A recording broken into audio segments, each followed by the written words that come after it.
Hello बच्चों, I am Rashmi your maths teacher. तो mini quiz 4 जिसमें मैंने चैप्टर लिया है ट्रायंगल्स, क्योंकि ये भी बहुत इंपॉर्टेंट चैप्टर है और इसके क्वेश्चंस भी बहुत आएंगे और आप लोगों को भी ये चैप्टर बहुत टफ लगता है क्योंकि इसमें थ्योरम्स है। आप समझ नहीं पाते हो कहाँ कौन सी थ्योरम लगानी है। तो आप देख लो कि आपकी तैयारी कैसी है। क्वेश्चंस को आप पढ़ो, पॉज करो, वीडियो सॉल्व करो और उसके बाद मेरे आंसर से मैच करके देखो कि क्या आपका मेरा आंसर राइट है कि नहीं है। क्योंकि अब समझाने का टाइम है नहीं है, अब आपको देखने का टाइम है कि एक्चुअल में हमें कितना आता है। तो मैं नए नए क्वेश्चंस आपके सामने लेकर के आ रही हूँ ताकि आप इनको प्रैक्टिस करो और समझो कि ये क्वेश्चंस, अगर हम ये 10 क्वेश्चन जो मैं इंपॉर्टेंट लेकर आई हूँ वो अगर आप कर पा रहे हो, दैट मीन्स आप बहुत सही हो अपनी प्रिपरेशन के लिए। तो फर्स्ट क्वेश्चन देखो। It is given that triangle ABC is similar to triangle EDF. Triangle ABC EDF के similar है such that AB 5 cm, AC 7 cm, DF 15 cm, DE 12 cm. The length of the remaining sides of the triangle is. तो आपको यहाँ पे बताना है कि अब इन ट्राइंगल में आपको 4 साइड तो दी हुई है, अब बची हुई जो 2 साइड है वो कौन सी है? ये है, ये है, ये है या ये है? पॉज करो वीडियो, जल्दी से सॉल्व करके बताओ। ओके तो मैं आपको इसका आंसर बताती हूँ। इसका आंसर है वो ऑप्शन ए है, वो वाला ऑप्शन। अगर आपने टिक किया है तो इसका मतलब आपका ये आंसर राइट है। अब ऑप्शन ए कैसे आया? तो देखो, आपको ए बी सी और ई डी एफ बोला है, तो ए बी सी, ए जहां से स्टार्ट किया वहीं से ई स्टार्ट करना है, ई डी एफ। ये दोनों ट्राइंगल सिमिलर है। ट्राइंगल सिमिलर तो इनकी साइड का रेशियो क्या होता है? इक्वल होता है। तो कौन सी साइड्स का होगा? तो जब भी आपको ट्राइंगल सिमिलर दिए हो तो आपको कहीं नहीं जाना है, फर्स्ट टू ले लो, इसकी फर्स्ट टू, इनका रेशियो बना लो। तो ए बी अपॉन क्या हो जाएगा यहाँ पर? ई डी हो जाएगा।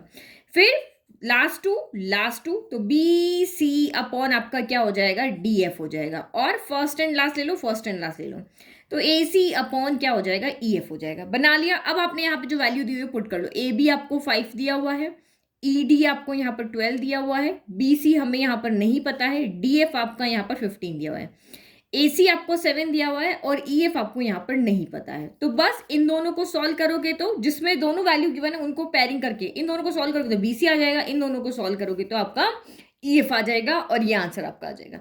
अब सॉल्व कैसे करोगे? हमें BC चाहिए तो 15 को इधर भेज दो, तो 5 इंटू 15/12 हो गया इक्वल टू BC हो गया। इसको सॉल्व करोगे तो आपका यहाँ पे BC आ जाएगा। इसको सॉल्व करना है आपको, इसको और इसको करना है, तो ये आपका क्या चल जाएगा? EF इधर चला जाएगा। EF हमें ऊपर चाहिए तो 7 के साथ 12 मल्टीप्लाई हो जाएगा और 5 यहाँ पे डिवाइड हो जाएगा। इसको सॉल्व करोगे तो आपका यहाँ पर क्या आ जाएगा? EF आ जाएगा। तो इन दोनों को सॉल्व करोगे तो BC आपका 6.25 आएगा और EF आपका यहाँ पे 16.8 आएगा। तो ऑप्शन ए आपका यहाँ पर राइट है।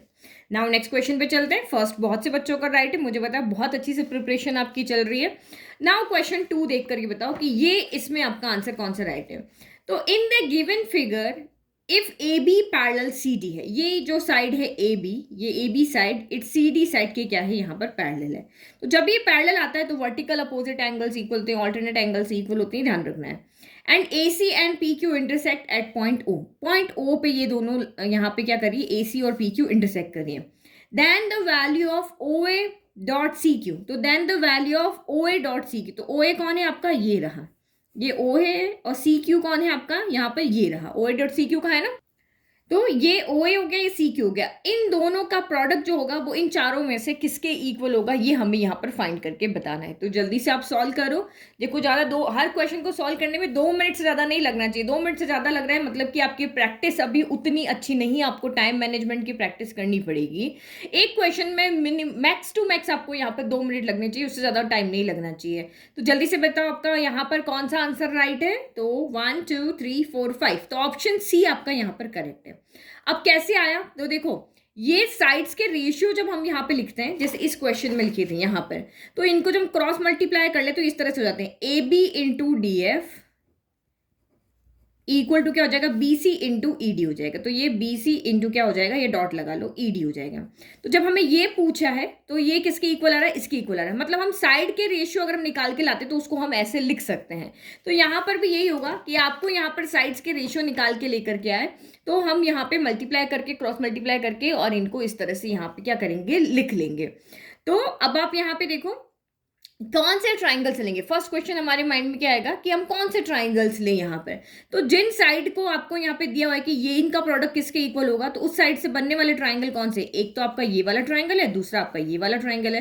तो ये दोनों ट्राइंगल आपको यहाँ पर क्या करने पड़ेंगे, सिमिलर करने पड़ेंगे। तो क्योंकि ये एमसीक्यू है तो आप सोच लो कि ये ट्राइंगल तो आपस में सिमिलर है। तो सिमिलर कैसे हुए, देखो ये एंगल इस एंगल के इक्वल होगा, वर्टिकली अपोजिट एंगल्स क्या होते हैं, इक्वल होते हैं। ये साइड इस साइड के यहाँ पर क्या दी हुई थी आपको, पैरेलल दी हुई है। तो इसका मतलब कोई भी एक एंगल ले लो, वर्टिकल ऑल्टरनेट एंगल्स इक्वल होते हैं। तो एंगल 3 इक्वल टू आपका एंगल 4 हो गया। तो एंगल एंगल से आपकी ये हो गई। अगर आप एंगल एंगल एंगल लेना चाहते हो तो ये एंगल 5 जो है वो एंगल 6 के इक्वल हो गया। तो ये लिख लिया। अब आप यहाँ पे साइड्स कैसे लिख कर के आओगे, तो साइड्स आप इस तरह से लिखोगे। देखो ये एंगल 1 के सामने कौन सी साइड है, तो क्यू सी साइड है। तो एंगल 1 एंगल 2 इक्वल था, तो एंगल 2 के सामने कौन सी साइड है, तो आपकी यहाँ पर ए पी हो गई। फिर एंगल 3 के सामने कौन सी साइड है, पहले हमने एंगल 1 लिया था ना, तो एंगल अब इसी का लेंगे। तो ये वाला हमने यहाँ पे क्या लिया था, एंगल 4 लिया था। तो एंगल 4 के सामने कौन सी साइड है, तो ओ क्यू है। तो एंगल 3 की कौन सी साइड है, तो ये ओ पी है। फिर एंगल 6 के सामने कौन सी साइड है, तो ओ सी है।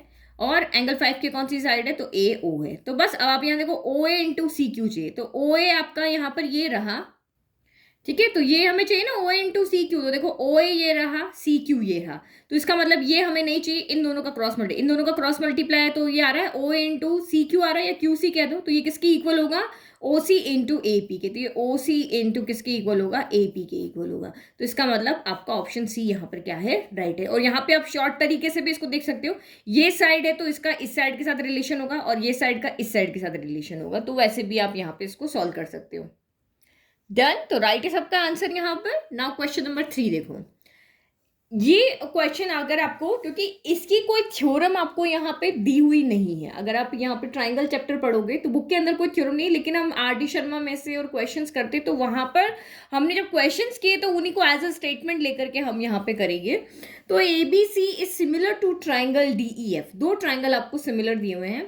And the perimeter of triangle ABC and DEF are 30 centimetre and 18 centimetre. इन दोनों ट्राइंगल का जो पेरीमीटर हमें दिया हुआ है, इफ BC अगर 9 सेंटीमीटर है, अगर इस ट्राइंगल की एक साइड जो है BC 9 सेंटीमीटर है, तब आपको पूछ रहा है EF फाइंड करके बताओ। हमें पेरीमीटर दिया हुआ है, एक साइड दी हुई है, अब आपको ये कह रहा है कि भाई ये साइड पता है तो ये साइड फाइंड करके बताओ। तो देखो अगर आपको ये चीज नहीं पता है, हम अभी तक हमें क्या पता है, अगर दो ट्राइंगल सिमिलर है तो उनकी साइड्स का रेशियो इक्वल होता है। लेकिन और भी बहुत सारी चीजें हैं जो दो ट्राइंगल सिमिलर होने पर होती है कि उनकी साइड्स का रेशियो जो होता है वो पेरीमीटर के रेशियो के भी इक्वल होता है। कि we know that the ratio of corresponding sides of similar triangles equal to the ratio of their perimeter. Altitude भी होता है, मीडियन भी होता है। तो ये सारी चीजें आपको याद रखनी, जिसे आप डायरेक्ट क्वेश्चन करो कि अगर दो ट्राइंगल सिमिलर है तो क्या क्या होता है। देखो इनकी साइड का रेशियो इक्वल होता है A B upon D, first two then last two और देन फर्स्ट लास्ट, ऐसे हम लिखते हैं ना। तो ये हो गया A B D E, B C E F, A C D F. तो यही हमने लिखा। और यही रेशियो इनके पेरीमीटर के इक्वल भी होता है। Perimeter of triangle A B C, अगर आप इनका रेशियो निकालोगे तो ये भी साइड्स के रेशियो के इक्वल ही आता है। तो ये हो गया आपका डी ई एफ। तो ये जब हमारा यहाँ पे इक्वल है तो इसका मतलब क्या हो गया कि हमें पेरीमीटर तो यहाँ पे दिया हुआ है तो इनकी वैल्यू रख दो, और इसमें से बीसी हमें दिया हुआ तो ये और ये लेना है हमें यहाँ पे। तो पेरीमीटर कितना है 30, ए बी सी का 30 है, डी ई एफ का कितना है 18 है, और बी सी आपको कितना दिया हुआ है 9 है। तो हमें यहाँ पे क्या फाइंड करना है, ई एफ फाइंड करना है। ई एफ फाइंड करना है ना, ई एफ हो गया। तो बस क्रॉस मल्टीप्लाई करके सॉल्व कर लो। तो यहाँ पे कितना हो जाएगा, ई एफ चला जाएगा इधर, इसकी वैल्यू निकालनी है। 18 आ जाएगा 9 के पास और 30 आ जाएगा डिवाइड में। ये इधर चला गया, ये इसकी जगह आ गया, ये इधर चला गया। तो बस अब आप इसको सॉल्व करो। 3 के टेबल में ये आया 10 टाइम, 3 के टेबल में ये कैंसिल है, 3 आया 6 टाइम। 9 6 कितना हो गया 54 डिवाइडेड बाय 10, यानी कि आंसर क्या हो गया 5.4 हो गया। और मुझे पता है कि ये आंसर सबका राइट आया ही आया होगा, डेफिनेटली ये आंसर सबका राइट होगा। तो पेरीमीटर की बात हो, एल्टीट्यूड की बात हो, मीडियन की बात हो, तो ये यहाँ पर हमारा रेशियो सेम आता है। फिर अब नेक्स्ट क्वेश्चन देखो। तो इस तरह के क्वेश्चंस बहुत आते हैं आपके यहाँ पे। तो a vertical stick 20 metre long cast a shadow 10 metre long. अब इस तरह के क्वेश्चन में बच्चे बहुत कंफ्यूज होते हैं। तो देखो मैं आगे भी बताऊंगी, तब आप समझना कि कब इसमें दो ट्राइंगल बनाने होते हैं, कब एक बनाना होता है। जब वो शेडो वाली बात होती है तो वो आप अच्छे से समझना। एक वर्टिकल स्टिक है, तो मैंने ये यहाँ पे वर्टिकल स्टिक बना ली, 20 मीटर लॉन्ग है, तो 20 मीटर लॉन्ग है। Cast a shadow 10 metre long on the ground, और ग्राउंड पे 10 मीटर लॉन्ग यहाँ पे क्या बना रही है, शेडो। शेडो हमेशा ग्राउंड पे होती है, तो ग्राउंड पे बना दी। At the same time a tower cast a shadow, अब सेम टाइम में क्या हो रहा है, एक टावर यहाँ पे शेडो कास्ट कर रहा है 50 मीटर लॉन्ग। इसकी शेडो कितनी है, 50 मीटर लॉन्ग है, क्योंकि टावर बड़ा होगा, टावर हाइट में ज्यादा होता है ना, एक वर्टिकल स्टिक से, तो ये टावर हो गया, मैंने यहाँ टी लिख दिया, 50 metre long on the ground. The height of the tower is, हमें यहाँ पे टी फाइंड करना है, ठीक है। तो यहाँ पे क्या होगा, एट द सेम टाइम कहने का मतलब ये सन के अकॉर्डिंग यहाँ पे बात करें कि अगर सन यहाँ पे हिला ही नहीं है, सन जहां था वहां का वही है, तो चाहे वो एक स्टिक यहाँ पे शेडो बना रही हो या फिर एक यहाँ पे टावर शेडो बना रहा हो, ये जो एंगल जो होंगे ना, जो सन के अकॉर्डिंग बनेंगे वो सेम होंगे, ठीक है। ये इंक्लिनेशन एंगल जो होगा वो आपका सेम होगा, और एक ये एंगल इस एंगल के इक्वल होगा, क्योंकि ये दोनों वर्टिकल स्टैंड करें तो ये 90 डिग्री होगा, तो एंगल से दोनों ट्राइंगल आपके क्या हो जाते हैं, सिमिलर हो जाते हैं। तो एमसीक्यूज में हमें इतना जाना नहीं, ट्राइंगल आपके सिमिलर है, तो इसका क्या होगा, वर्टिकल लाइन वर्टिकल के रेशो के इक्वल होगी, तो 20/t कर देते हैं, और बेस जो होगा वो बेस के रेशो के इक्वल होगा, तो 10 आप यहाँ पे 50 कर लो। बस अब इसको सॉल्व करो, ये हो गया आपका कैंसिल। हमें टी की वैल्यू चाहिए, तो टी इधर आ जाएगा, तो ये टी भाई यहाँ आ गया, 2 के पास क्या चला गया, 5 चला गया, 1 आ गया डिवाइड में, तो 5 2 कितना हो गया, 10 मीटर आ गया। तो इसका मतलब सॉरी कुछ गड़बड़ किया, एक सेकेंड, यस हमने 2 रखा ना, जबकि यहाँ पे तो 20 है, तो ये 100 मीटर आएगा। कितना आएगा आपका, 100। तो आप यहाँ पे देखो, सिंपल भी आप निकाल सकते थे कि ये ट्राइंगल है तो इनके साइड्स का रेशियो सेम होगा, तो ये 10 है, ये 10 का डबल है 20, तो यहाँ 50 का डबल, क्योंकि इसमें रेशियो क्या हो रहा है, 2/1 हो रहा है या 1/2 हो रहा है, तो यहाँ पे भी इतने होगा, ये 50, इसका डबल यहाँ है तो इसका डबल यहाँ होगा, तो आंसर आपका 100 मीटर होगा। इजी क्वेश्चन है, कर लोगे। अब ऐसे ही क्वेश्चन आएगा जिसमें हम 2 ट्राइंगल बना के एक ट्राइंगल बनाएंगे, तो वो कब बनाएंगे वो देखो। क्वेश्चन नंबर 5 देखो, जैसे वो क्वेश्चन आएगा मैं आपको बता दूं, शेडो वाला, आई थिंक ये वाला है ना, ये भी शेडो वाला क्वेश्चन है।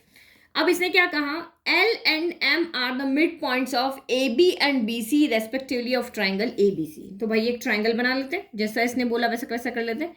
एक हमने यहाँ पे ABC ट्राइंगल बनाया, B पॉइंट पे यहाँ पर क्या है, राइट एंगल एट B, तो B पे ये है, तो यहाँ A ले लेते हैं, यहाँ C ले लेते हैं। L and M are mid points of AB तो एंड BC, तो L जो है वो मिड पॉइंट है AB का, और M जो मिड पॉइंट है वो है BC का, तो मिड पॉइंट हमने यहाँ पे बना लिया।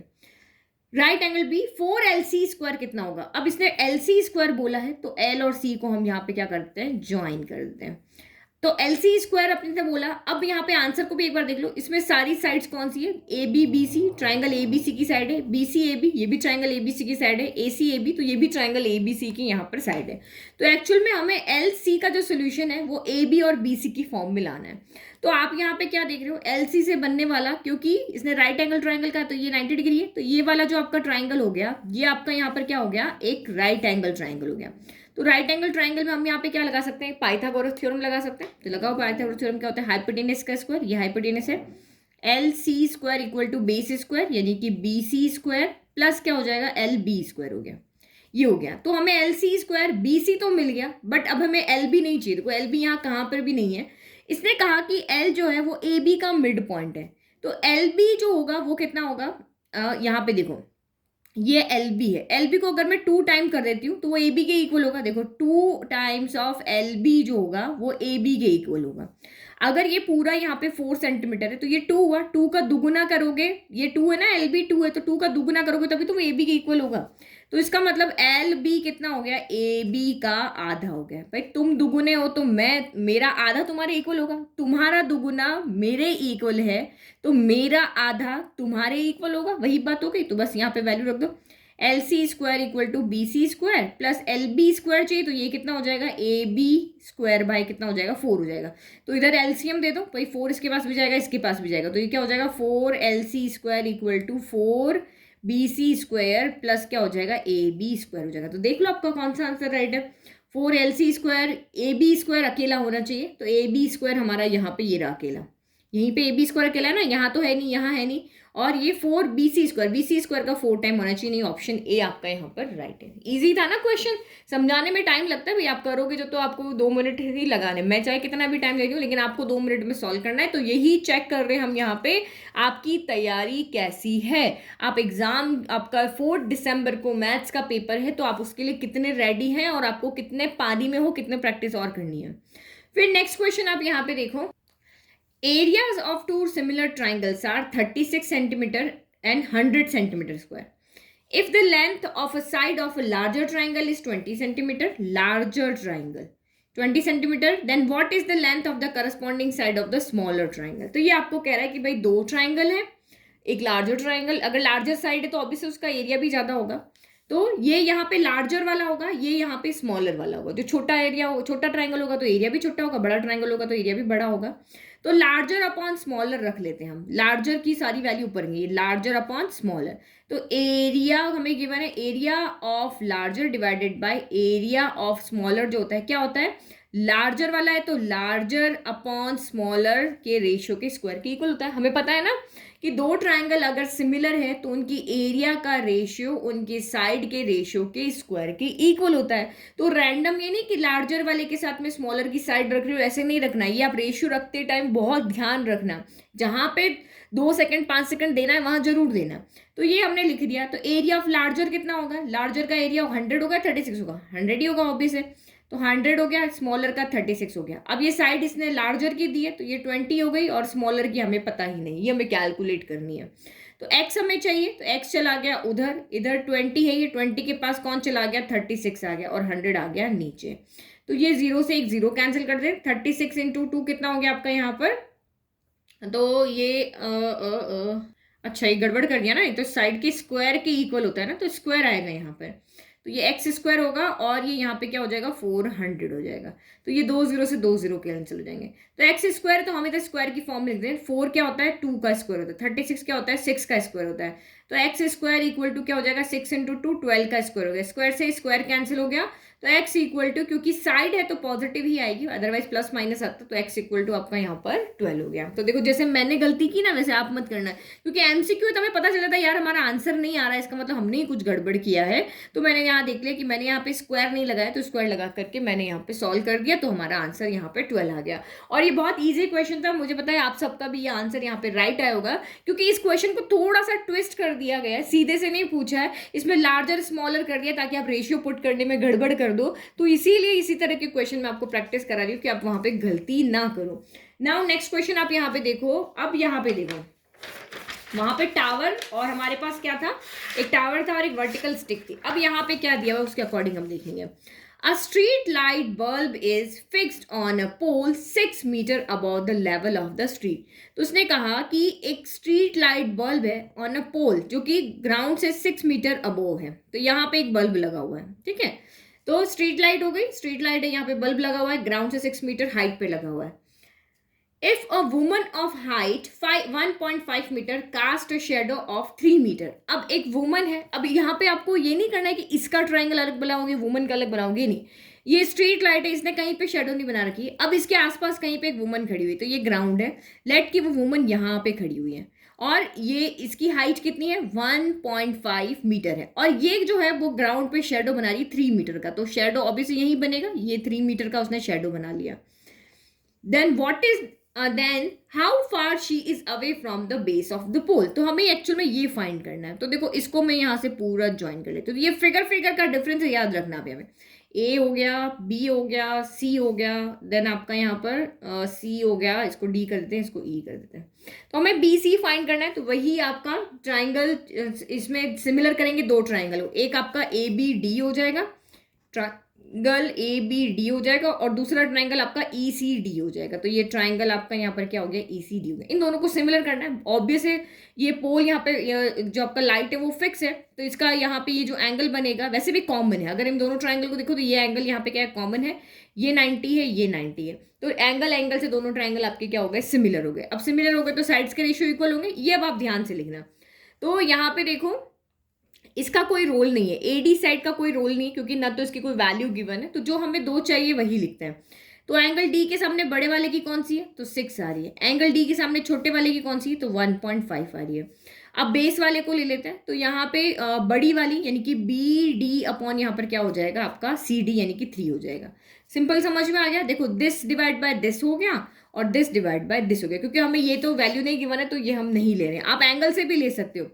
90 के सामने वाली हमें नहीं चाहिए तो हमने नहीं ली, इसके जस्ट सामने वाली बड़ी वाली है, इसके जस्ट सामने वाली छोटी वाली है। अब बचा ये वाला एंगल, इसके सामने ये है और इसके सामने ये है, इस तरह से बना के लिया। अब बी डी निकालो, तो बी डी के लिए क्या हो जाएगा, 3 उधर चला जाएगा, तो 6 × 3/1.5 इक्वल टू आपका कितना हो गया, बी डी हो गया। तो डेसिमल हटाया, ऊपर 10 चला गया, तो 3 5 15 हो गया, 5 के टेबल 2 आ गया। This implies B D equal to आपका यहाँ पर 12 सेंटीमीटर आ गया। 12 में से 3 यहाँ पर आ गया, तो ये कितना बचा, ओनली 9 मीटर। तो आपका आंसर यहाँ पर क्या हो गया, 9 मीटर हो गया। टोटल 12 आ रहा है, तो 9 + 3 तो 12 होगा। तो ये ऐसे हमने कर लिया, पूरा का पूरा नहीं कि स्टेप लिख के हमने यहाँ पर किया है। नाउ नेक्स्ट क्वेश्चन देखो, the perimeter of similar triangles are 30 centimetre 20 centimetre. वही दो ट्राइंगल है, सिमिलर है, एक का पेरीमीटर 30 है, एक का पेरीमीटर यहाँ पर 20 है। इफ वन एल्टीट्यूड, अब देखो मैंने आपको बताया था ना कि ट्राइंगल की साइड का रेशियो उनके पेरीमीटर के रेशियो के इक्वल होता है। तो दूसरी एक और इंपॉर्टेंट चीज, उनके एल्टीट्यूड के रेशियो के भी इक्वल होता है। एल्टीट्यूड क्या होता है, जैसे ये आपका ट्राइंगल है, तो आप यहाँ से कहीं भी एक परपेंडिकुलर ड्रॉ कर रहे हो, तो जो हाइट होती है वो एल्टीट्यूड कहलाती है, जो परपेंडिकुलर ड्रॉ करते हो। तो पेरीमीटर के रेशियो के भी इक्वल होता है, तो एल्टीट्यूड के रेशियो के भी इक्वल होता है। दो ट्राइंगल अगर सिमिलर है तो उनकी साइड्स का रेशियो पेरीमीटर के रेशियो के एंड एल्टीट्यूड के रेशियो के इक्वल होता है। If one altitude of the former triangle is 12 centimeter, then the length of the corresponding altitude of the latter triangle। तो ये फॉर्मर है, ये आपका लेटर है, तो आपका यहाँ पे क्या कितना हो जाएगा, सिंपली हो जाएगा 30/20। हमें पता है पेरीमीटर का रेशियो जो है वो एल्टीट्यूड के रेशियो के इक्वल होता है, तो हमने लिख दिया 30/20 इक्वल टू फॉर्मर, ये पहला वाला हो गया, लेटर मतलब बाद वाला, तो ये पहला अपॉन बाद वाला हो गया। तो x की वैल्यू चाहिए, x उधर चला गया, 12 के पास 20 आ गया और 12 के पास 20 आ गया, 30 आ गया डिवाइड में, तो 0 से 0 कैंसिल हो गया, 3 की टेबल में 12 आया 4 टाइम, तो 4 2 आपका 8 सेंटीमीटर हो गया। तो 8 सेंटीमीटर ऑप्शन ए आपका यहाँ पर राइट है। इजी, समझ में आ गया। तो एकदम जो एग्जाम में आ सकते हैं, लास्ट ईयर PYQs देख करके मैंने आपके लिए ये वर्कशीट यहाँ पर बनाई है। क्वेश्चन नंबर 9 देखो, ये बहुत इंपॉर्टेंट क्वेश्चन है, ये बहुत बार एग्जाम में आया हुआ है। तो इसको सिंपली आप यहाँ पे याद रख सकते हो कि 1/x + 1/z जो होगा वो 1/y के इक्वल यहाँ पे होता है। करोगे तो बहुत लंबा प्रोसीजर है, अदरवाइज छोटा सा इसको आप याद भी रख सकते हो। अब सॉल्व कैसे करेंगे, in the given figure PA QB RC are perpendicular to AC। मतलब ये है और ये है, AC पे क्या है, परपेंडिकुलर है, मतलब ये एंगल 90 है, ये एंगल यहाँ पर 90, ये एंगल यहाँ पे 90 है। देन 1/x + 1/z किसके इक्वल होगा, तो ये तीनों परपेंडिकुलर है, तो 1/x प्लस आउटर वाले जो है तो वो बिटवीन में जो है उसके भी 1/y के इवन, दोनों का सम जो है वो इसके रेशियो 1/y के इक्वल होगा। ये सिंपल तरीका याद रखना। अब कैसे हुआ, तो इसके लिए हमें क्या करना होता है, इसके लिए हमें दो ट्राइंगल सिमिलर करने होते हैं।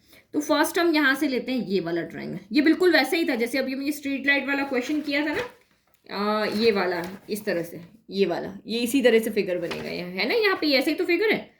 तो हम पहले ये वाला ट्राइंगल लेते हैं, तो इसमें एक बड़ा ट्राइंगल हो रहा है और एक ये वाला आपका क्या हो रहा है, यहाँ पे छोटा ट्राइंगल हो रहा है, ये वाला छोटा। सेम फिर इधर वाला भी लेंगे, सॉल्व करेंगे तो ये आपका यहाँ पर क्या आ जाएगा, 1/y आ जाएगा। अब देखो कैसे, इस वाले ट्राइंगल को जब हम यहाँ पे ले रहे हैं तो इसमें एक चीज आप यहाँ पे याद रखना कि छोटे वाले ट्राइंगल की वैल्यू ऊपर रखना। तो ये दोनों ट्राइंगल आपके सिमिलर होंगे, तो दिस अपॉन दिस करेंगे और आपका यहाँ पर क्या हो जाएगा, ये डिनोमिनेटर जो है वो दोनों के लिए सेम है तो वो लिखेंगे। अब सिमिलर तो आपको पता ही है कि ये किससे हो जाएगा, आपका एंगल से होगा, क्योंकि इसमें भी ये 90 है, इसमें भी ये 90, और ये वाला एंगल दोनों में क्या है, कॉमन है। इस पूरे ट्राइंगल में ये एंगल 90 है, इस पूरे ट्राइंगल में ये एंगल 90 है, और इस ट्राइंगल में और इस ट्राइंगल में ये एंगल कॉमन है। तो बाय एंगल से ट्राइंगल क्या हो गए, सिमिलर हो गए। तो इसके जस्ट सामने कौन सी साइड है, ये है, और इसके जो सामने कौन सी साइड है, ये वाली। तो इसमें छोटे वाले ट्राइंगल के रेशियो अब ऊपर रखना है जब हमें सॉल्व करना है। तो ये क्या हो जाएगा, y/x हो जाएगा। और इस वाले के यहाँ पे अगर हम बात करें इस वाले के अंदर, तो वो किसके ऊपर, y पहले ऊपर लिया ना, तो BC अपॉन क्या हो जाएगा आपका, ये AC हो जाएगा। ये हमने लिख लिया, ये तो हमारा हो गया इस पिंक वाले से। अब बचे हुए से अगर आप यहाँ पे देखो तो अगेन बड़ा वाला ट्राइंगल छोटे वाले ट्राइंगल के एंगल से क्या होंगे, सिमिलर होंगे। तो यहाँ पर भी y अपॉन क्या हो जाएगा, z हो जाएगा। तो y/z किसकी इक्वल होगा, छोटा कौन है इसमें, AB है, तो ये आपका यहाँ पर क्या हो जाएगा, AB, और बड़ा वाला कौन है, तो वो आपका यहाँ पर AC है। ठीक है, अब इसको सॉल्व करना है हमें। तो इसको सॉल्व करना है तो क्या करेंगे, लेफ्ट को लेफ्ट से, राइट को राइट से हम इसको ऐड कर देते, तो सॉल्व ऐसे ही होगा ये। तो y/x प्लस, क्योंकि हमें x और z डिनोमिनेटर में चाहिए, तो इसीलिए पहले से ही ऐसे लिखना कि x और z आपके डिनोमिनेटर में ही आए। तो y/z आ गया इक्वल टू BC/AC हो गया, प्लस का आपका AB/AC हो गया। ठीक है, तो अब यहाँ से y कॉमन आ गया, तो हमारा 1/x प्लस 1/z हमें मिल गया। अगर आप ये ऊपर लिखोगे ना तो ये मिलेगा नहीं आपको, x और z ऊपर आ जाएंगे। फिर आपका BC, नीचे दोनों में AC है तो AC हो गया। BC प्लस AB कितना होगा, तो आप यहाँ देखो BC प्लस AB AC के इक्वल दिख रहा है, तो ये न्यूमरेटर भी आपका AC हो गया। तो AC से AC आपका यहाँ पर कैंसिल हो गया, तो 1 आ गया। इस 2/2 1 होता है ना, वैसे 2 के टेबल में 2 1 टाइम, वैसे AC के टेबल में AC 1 टाइम। तो 1/x प्लस 1/y, y यहाँ पे मल्टीप्लाई में, तो यहाँ कहाँ आ जाएगा, डिवाइड में। तो ये हमारा यहाँ पर आंसर हो गया। ठीक है, तो अभी मेरे को इस तरह एक कुछ अलग डिफरेंट क्वेश्चंस होते हैं जो एक बार आप देख लेते हो ना तो कभी नहीं भूलते हो। तो ये आज आपने देख लिया ना एग्जाम में, आप बिल्कुल नहीं भूलोगे। आप देख के कह दोगे कि बाहर वाले का जो रेसिप्रोकल है वो अंदर वाले, बाहर वाले के रेसिप्रोकल का जो सम है वो अंदर वाले के रेसिप्रोकल के इक्वल होगा। तो आप लिख दोगे वहां पे कि 1/x प्लस 1/z किसके इक्वल होगा, 1/y के। अगर यही आपको ये पूछे 1/x माइनस 1/y किसके इक्वल होगा, तो -1/z के इक्वल होगा। क्योंकि आपको सिर्फ यहाँ पे ये करना है, बाहर जो भी लिखा हुआ है, चाहे x हो चाहे y हो z हो, बाहर वाले के रेसिप्रोकल का, बाहर x और z है ना, तो बाहर वाले के रेसिप्रोकल का जो सम है वो अंदर वाले के रेसिप्रोकल के इक्वल होगा। समझ गए ना। चलो नेक्स्ट क्वेश्चन, ये भी बहुत इंपॉर्टेंट क्वेश्चन है। इसमें से MCQ क्वेश्चन जब भी आते हैं तो इसी तरह के क्वेश्चंस बनते हैं जो मैंने आपको बताए थे।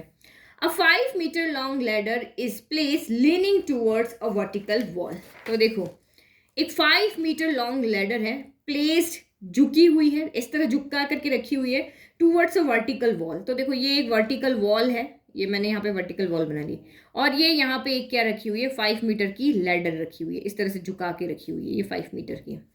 ठीक है, such that it reaches the wall at a point 4 metre. इस तरह से रखी हुई है कि ये यहाँ पे 4 मीटर तक जा रही है, मतलब वॉल तो बहुत लंबी है बट ये 4 मीटर लेंथ तक यहाँ पे जा रही है। If the foot of the ladder is moved 1.6 metre towards the wall. अब क्या किया कि नहीं यार ये सेट सही नहीं बैठ रही, तो उन्होंने क्या किया, इसको उठा करके ऐसे रख दिया कि ऐसे सही नहीं लग रही, ऐसे रख देते हैं इसको। ठीक है, तो इन्होंने यहां से यहां तक डिस्टेंस कितना आगे मूव किया, 1.6 मीटर इसको मूव कर दिया towards the wall। Then what the distance by which the top of the ladder would slide upward on the wall। तो कह रहे भाई तुमने यहां से इसको उठा के यहां कर दिया, तो यहां से यहां तक की कितनी ऊपर हो गई ये आपको बताना है, हमें ये फाइंड करना है। तो देखो ये इसको मैं नेमिंग कर देती हूँ, ये A ले लिया, ये B ले लिया, ये C ले लिया, और हम यहाँ पे इसको D ले लेते हैं, इसको E ले लेते हैं। ठीक है, तो हमें एक्चुअल में AD फाइंड करके दिखाना है। तो देखो ये लैडर थी, लैडर को उठा के यहाँ पर दे, तो ये भी आपकी क्या होगी, 5 ही होगी, ये 5 है तो ये भी 5 होगी। अब देखो इसमें से हम कैसे फाइंड करेंगे, तो यहाँ पे देखो कहीं पे कोई ट्राइंगल सिमिलर करने की जरूरत नहीं, अब यहाँ सिंपल ही हो जाएगा। देखो ये 5 है, ये 4 है। मैं अभी ये वाला पहला जो ट्राइंगल था जब झुका के हमने रखी हुई थी, तो ये 5 थी, ये वॉल से 4 मीटर ऊपर थी। तो यहाँ पे हम क्या कर सकते हैं, इजीली ये फाइंड कर सकते हैं। तो हमें पता है 5 4 3 का एक पाइथागोरस का रिलेशन होता है राइट एंगल ट्राइंगल का, तो ये 3 होगा। नहीं पता तो देखो 5 का स्क्वायर 25 होता है, -4 का स्क्वायर 16 होता है, 25 - 16 9 होता है, √9 आपका 3 हो जाएगा। अरे आपको पता है ना बेस स्क्वायर कितना होता है, हाइपोटेनस स्क्वायर माइनस परपेंडिकुलर का स्क्वायर होता है। हाइपोटेनस 5 है, 5 का स्क्वायर 25, परपेंडिकुलर 4 है, 4 का स्क्वायर 16। कुछ तो चीजें छोटी छोटी याद रखोगे ना। 9 हो गया तो बी स्क्वायर 9 है, तो बी कितना होगा, √9 यानी कि 3 होगा। प्लस माइनस आएगा बट लेंथ पॉजिटिव होती है। तो ये टोटल आपका यहां से यहां तक कितना आ गया, 3 आ गया। तो ये कितना हो जाएगा, ये वाला कितना हो जाएगा, 3 में से 1.6 गया तो कितना बचा, 1.4 मीटर बच गया। तो अब इस बड़े वाले ट्राइंगल में भी हमें दो साइड पता चल गई, ये 5 हो गया, ये 1.4 हो गया। तो ये हमें फाइंड करना है। तो ये कितनी होगी, 5 का स्क्वायर 25 माइनस 14 का स्क्वायर कितना होता है, 196 होता है। छोटी छोटी चीजें याद रखनी है। तो 196 होता है, तो 2 के बाद डेसिमल लग जाएगा, 1.4 को 1.4 से मल्टीप्लाई करेंगे तो ये आपका यहाँ पर कितना हो जाएगा, 25 में से 1.96 गया तो ये आपका 23.04 हो जाएगा।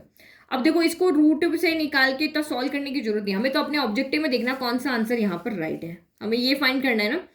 तो आप यहाँ पे देखो √25 कितना होता है, √25 होता है 5 होता है, तो ये 23 है, तो 5 से थोड़ा सा छोटा होगा, 4.8 हो सकता है, 4.7 हो सकता है, 4.6 हो सकता है, इनसे नीचे नहीं जाएगा। ठीक है, तो ये लगभग यहाँ पे ये हो सकता है। तो ये टोटल आपका कितना आ रहा है, इन तीनों में से कोई एक आ रहा है, तो हमें सिर्फ इतना चाहिए। तो 4 को सब्ट्रैक्ट करेंगे तो या तो 0.8 आंसर होगा, या 0.7 होगा, या 0.6 होगा। तो इसके नियर जो भी आंसर होगा उससे देख लो। तो इसके नियर ये नहीं है, ये नहीं है, ये भी नहीं है, तो ये 0.8 आपका यहाँ पर राइट हो गया। समझ में आ गया, 0.8 आपका यहाँ पर राइट हो गया। तो हमने ये सॉल्व भी नहीं किया क्योंकि हमें पता है ये 5 है तो ये 5 से थोड़ा सा ही छोटा होगा, रूट की बात हो रही ना, तो 4.8 4.7 4.6 इतना हो सकता है, उससे कम नहीं होगा, क्योंकि 4 हो गया ना, 4 होते ही तो कितना हो जाएगा फिर, रूट यहाँ पे 4 का हो तो 16 होता है, तो बहुत दूर हो जाता है, तो इसीलिए थोड़ा सा अंदाजा लगा के आप यहाँ पे आंसर को ला सकते हो। तो ये हमारा यहाँ पे हो गया क्वेश्चन। तो इस तरह के क्वेश्चन आपके एग्जाम में आएंगे और आप प्रैक्टिस कर रहे हो, मैथ्स टीचर के साथ हो, तो आपके फुल मार्क्स कम यहाँ पे डेफिनेटली आएंगे। ठीक है, तो नेक्स्ट चैप्टर कौन सा चाहिए, कमेंट बॉक्स में कमेंट करके बताना कि आपको नेक्स्ट चैप्टर का क्विज कौन से चैप्टर का चाहिए, ताकि मैं फटाफट से रेडी करके आपके साथ शेयर करूं। और कम्युनिटी क्वेश्चंस पे आप आंसर्स बहुत रॉन्ग दे रही हो, सॉल्व करके तो देखो भाई, एग्जाम आने वाले हैं और आंसर्स में आप ओनली 20% बच्चे या 25-27% बच्चों को राइट आंसर पता है, बाकी सबको पता ही नहीं, तो सॉल्व करके आप आंसर तो नहीं पता है तो आप क्यों वहां पे टिक कर रहे हो, वोट दो ही मत, थोड़ी देर लगती है, सॉल्व करके देखो फटाफट से, फिर आंसर किया करो।